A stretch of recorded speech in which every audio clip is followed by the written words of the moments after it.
nesta manhã de segunda-feira, quando celebramos a dedicação das basílicas de São Pedro e São Paulo, a liturgia nos apresenta dois evangelhos e nós vamos proclamar o evangelho de São Mateus.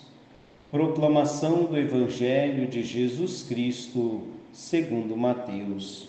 Glória a vós, Senhor. Depois que a multidão comera fartamente, Jesus mandou que os discípulos entrassem na barca e seguissem à sua frente para o outro lado do mar, enquanto ele despediria as multidões.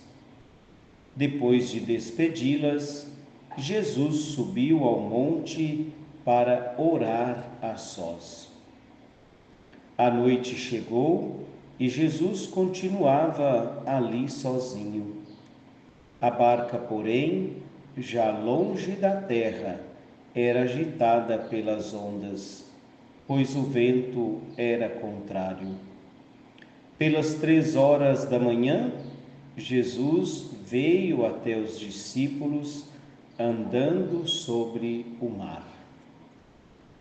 Quando os discípulos o avistaram andando sobre o mar, ficaram apavorados e disseram: "É um fantasma", e gritaram de medo. Jesus, porém, logo lhes disse: "Coragem, sou eu, não tenhais medo." Então Pedro lhe disse: "Senhor, se és tu, manda-me ir ao teu encontro caminhando sobre a água." E Jesus respondeu: "Vem." Pedro desceu da barca e começou a andar sobre a água em direção a Jesus. Mas quando sentiu o vento, ficou com medo e, começando a afundar, gritou: "Senhor, salva-me."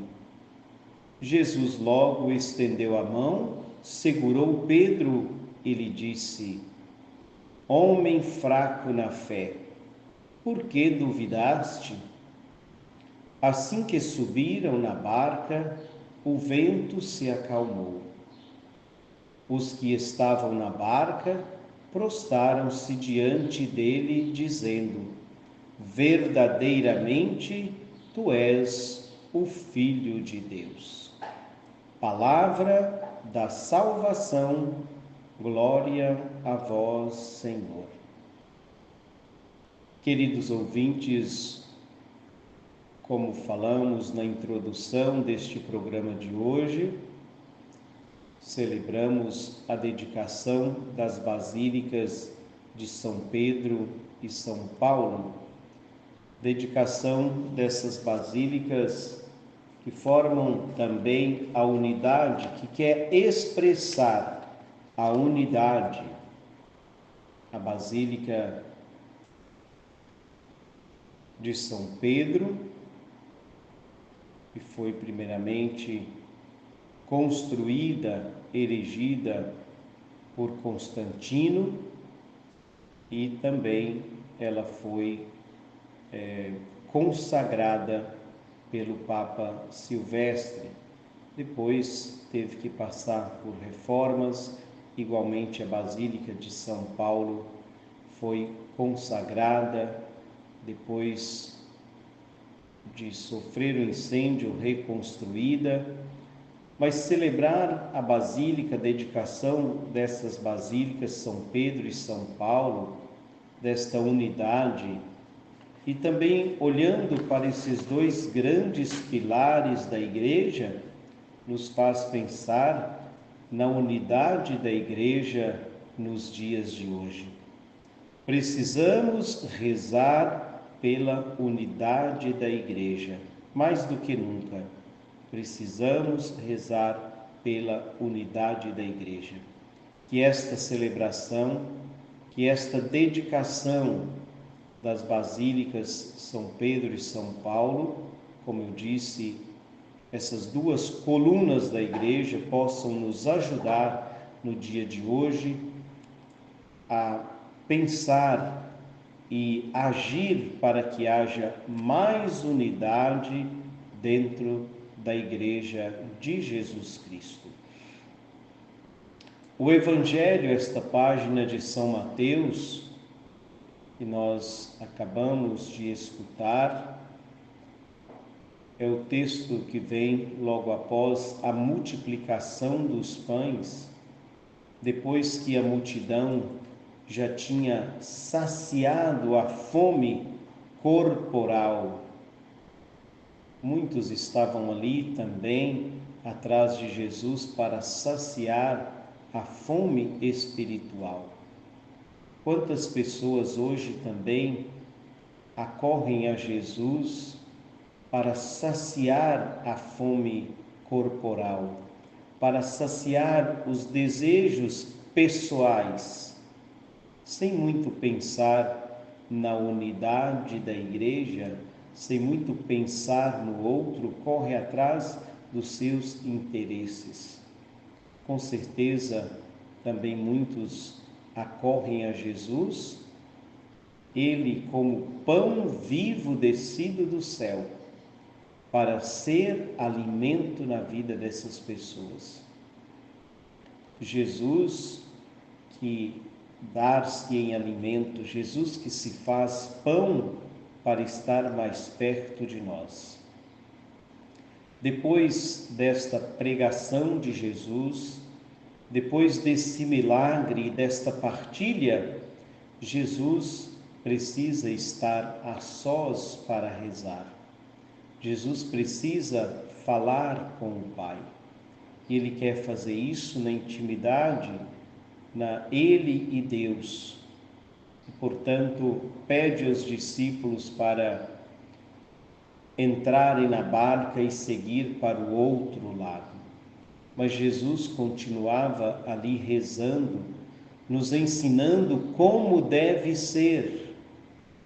Muitas vezes, o que nós fazemos é reclamar.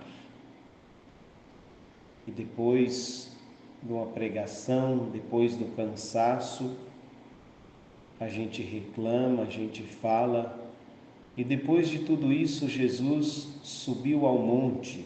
Foi naquele cantinho do encontro com Deus, não é? O monte é sempre, na Sagrada Escritura, o lugar do encontro com Deus.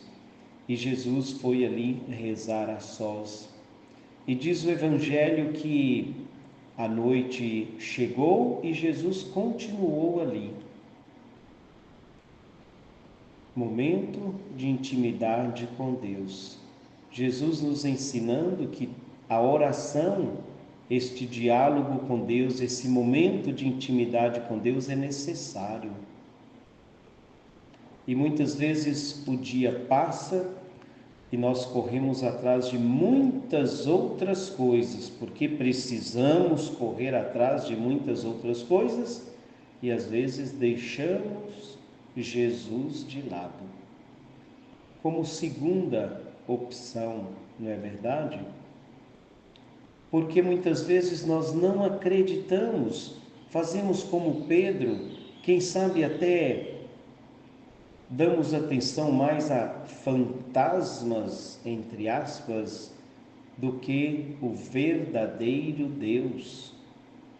Jesus foi andando sobre o mar em direção aos discípulos e diz o Evangelho que eles ficaram apavorados, pensando que fosse um fantasma. Essa questão também do medo, do fantasma, não é de hoje, né? Do tempo de Jesus, e os apóstolos estavam apavorados, com medo, não é? E Pedro, querendo testar ou provar que era Jesus que estava ali, disse: Senhor, se és tu, manda-me ir ao teu encontro caminhando sobre a água. E a resposta de Jesus tão simples: vem. E não é que Pedro desceu do barco e começou a andar sobre as águas? Estava indo muito bem em direção a Jesus, mas quando ele sentiu o vento, ele ficou com medo. Ah, queridos ouvintes, quantas vezes, quando nós também sentimos o vento, mesmo quando estamos caminhando em direção a Jesus, quando sentimos o vento, sentimos medo e começamos a afundar como Pedro. E aí é hora da gente poder gritar por socorro, gritar por Jesus, e ainda bem que Jesus sempre está ali para estender a sua mão e nos salvar. Mas não tenhamos medo de gritar por Jesus, de pedir ajuda a Jesus quando estivermos afundando, quando sentirmos medo. Não tenhamos receio de gritar como fez Pedro: Senhor, salva-me. E diz o Evangelho que Jesus logo estendeu a mão e segurou a Pedro. Mas também chamou a atenção dele: homem fraco na fé. Quantas vezes nós também fraquejamos na fé, perdemos a confiança em Deus? Queridos ouvintes, vamos permitir que Jesus suba na nossa barca, neste barquinho tão frágil, mas vamos pedir a Jesus que Ele suba neste barquinho para acalmar o vento, para acalmar a tempestade, para tirar de nós os medos, para curar as doenças que nos atrapalham, para curar de tudo aquilo que nos impede que Jesus esteja no barco com a gente, nos protegendo, nos ensinando, nos direcionando. Vamos neste dia permitir que Jesus suba no nosso barco. A palavra de hoje é isto: permitir que Jesus suba no nosso barco. Que o Senhor conceda a cada um de nós a graça, Ele que é verdadeiramente o Filho de Deus, como os apóstolos o reconheceram. Não era um fantasma, era verdadeiramente o Filho de Deus. Mas antes eles tiveram que permitir que Jesus pudesse subir na barca. Louvado seja o nosso Senhor Jesus Cristo, para sempre seja louvado.